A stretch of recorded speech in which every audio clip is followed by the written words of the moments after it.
Assalamualaikum, berjumpa lagi dengan saya Aisyah Bunga. Semoga kita dimurahkan rezeki, dipermudahkan segala urusan dan dijauhkan dari segala wabak penyakit. Amin amin ya rabbal alamin. Semoga rezeki kita seluas lautan. Okey, hari ini saya nak tunjukkan dengan korang pokok anthurium ataupun yang selalu kawan-kawan panggil pokok keladi bunga merah. Okey, dia ada yang selalu saya nampak, dia ada 3 warna. Merah, pink dan putih. Tapi saya paling suka yang bunganya merah macam ni. Okey. Ni anakan dia. Pernah hari tu saya tunjukkan untuk memperbanyakkan. Ni pun sama. Nampak? Ini yang paling besar.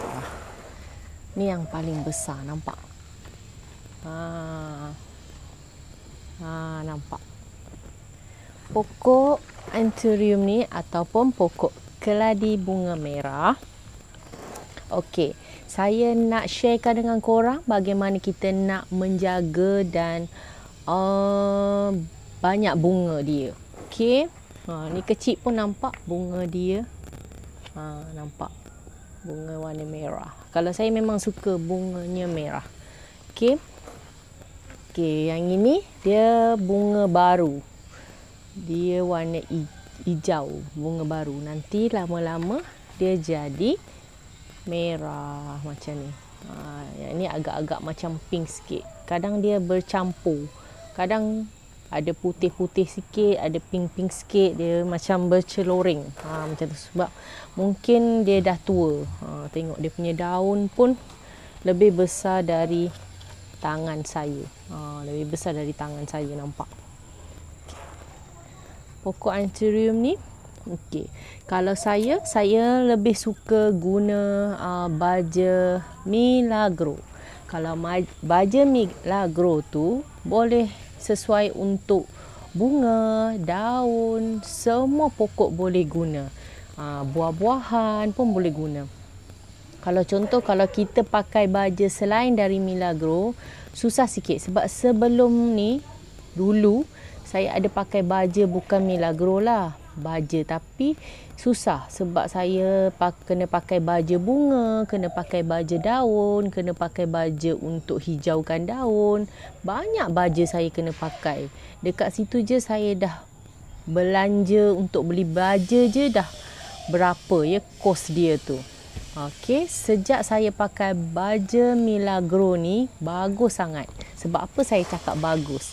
Sebab baja milagro ni dia sesuai untuk semua pokok, sesuai untuk yang berbunga, sesuai untuk yang berbuah, sesuai untuk banyak tanaman. Milagro. Okey, kalau pokok anthurium ni ataupun pokok keladi bunga merah ni, kalau korang selain ni korang panggil apa? Pokok ni dia ada akar angin tau. Kalau ada akar angin, senang nak kita memperbanyakkan. Okey, kalau ada akar angin, keluar dari pasu, korang kena tukar pot. Okey, kalau korang nak dia lagi lebat berbunga, lagi lebat berdaun, mana yang ada akar angin tu, korang kena, mana yang akar angin macam terkeluar tu, dia dalam ni mesti ada akar angin. Ni pun dah akar angin dah terkeluar, nampak. Kalau ada akar angin tu dah terkeluar tu, bermaksud kita kena tukar pasu ataupun tukar pot kita tu ke pot yang lebih besar. Okey. Yang ini pot ni kita dah boleh tukar dia sebab akar angin dia dah terkeluar. Akar angin dia dah terkeluar. Nampak? Kalau akar anginnya dah terkeluar macam ni, bermaksud kita dah boleh tukar pasu. Okey. Kalau akar angin tu dia dalam tanah kita, pokok kita tu semakin subur, semakin rimbun, semakin banyak bunga. Tapi ada juga yang kawan-kawan saya, dia tanya saya, kenapa pokok saya tak berbunga, dia banyak daun je. Cuba try pakai baja Milagro. Sejak saya pakai baja Milagro, alhamdulillah lah, daun semakin banyak, bunga semakin banyak, semakin rimbun. Cuba korang try. Lepas tu pokok ni dia tak suka tempat yang terlampau panas. Daun akan menguning, dia tak hijau, tak akan cantik sebab dia tak tahan panas. Memang dia hidup di tempat panas, tapi dia akan tepi-tepi daun akan menguning, lepas tu macam layu kering, tepi-tepi dia tu akan kering. Okey. Kalau pokok ni dah besar, korang kena banyak siram air. Kalau pokok ni masih kecil lagi, di pot kecil macam ni, korang jangan kerap siram. Tapi media tanah mesti kena basah. Okey. Kalau korang rasa kering, korang siram. Tapi kalau dia dah besar, pasu dah besar, korang kena kerap siram sebab dia suka dengan air, tapi dia tak suka tanah yang becek. Dekat situ saya selalu bagi tahu dengan korang, share dengan korang, campuran tanah tu penting. Kalau kita pakai tanah saja, kita kerap siram, tanah tu akan basah dan becek, itu menyebabkan busuk akar. Bila busuk akar, first kita nak tahu macam mana kita nak tahu pokok kita tu busuk akar. Okey, yang pertama, daun akan kuning dan layu. Yang kedua, makin lama daun semakin sikit dan daun semakin banyak gugur. Lepas tu, kita akan tengok di bahagian batang dia akan lembek. Itu bermaksud dah busuk akar. Kalau busuk akar ni, pokok kalau dah kena busuk akar, kita susah nak pulihkan dia balik. Kalau saya akan letak di tempat redup, saya tak akan siram dah. Biarkan dia sampai kering tanah tu, baru saya siram. Memang saya tak akan siram kalau dia dah kena busuk akar. Jaranglah pokok-pokok saya kena busuk akar. Mungkin tak ada kot, sebab media tanah yang penting. Kalau korang nak, tak kisahlah pokok keladi ke, semua pokok korang kerap siram, tapi kena media tanah yang betul-betul boleh kita siram tu, air tu boleh terus keluar. Macam contoh, kita pegang kain tu, bila kain tu kita perah banyak air, bermaksud becek dan pot kita tu terlampau lembab. Media tanah kita tu kena media tanah yang bila kita siram, dia akan lembab saja. Tanah tu lembab, bukan banyak air.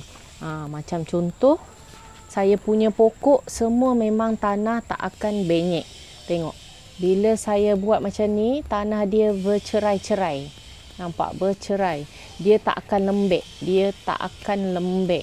Nampak? Tak akan lembek. Dia tak akan lembek. Dia cuma lembab. Nampak? Tangan saya pun dia tak melekat tanah. Dia akan macam tu. Nampak? Dia tak lembek. Okey. Saya suka share dekat korang tu. Tu yang paling saya jaga sangat. Jangan media tanah kita tu terlampau lembek. Okey. Tu saya selalu share dekat korang. Media tanah ni kena campuran tanah yang betul. Okey. Campuran tanah yang betul tu bagus untuk sistem pokok kita untuk subur dan akar tu subur. Bila kita kena jaga dari akar. Kalau akar tu subur, pokok kita akan cantik, daun akan rimbun. Saya suka petikaikan saya suka jaga pokok tu dari media tanah. Media tanah yang penting. Sama juga manusia, kalau kita jaga perut dia, jaga pemakanan dia, kita akan sihat. Macam tu lah.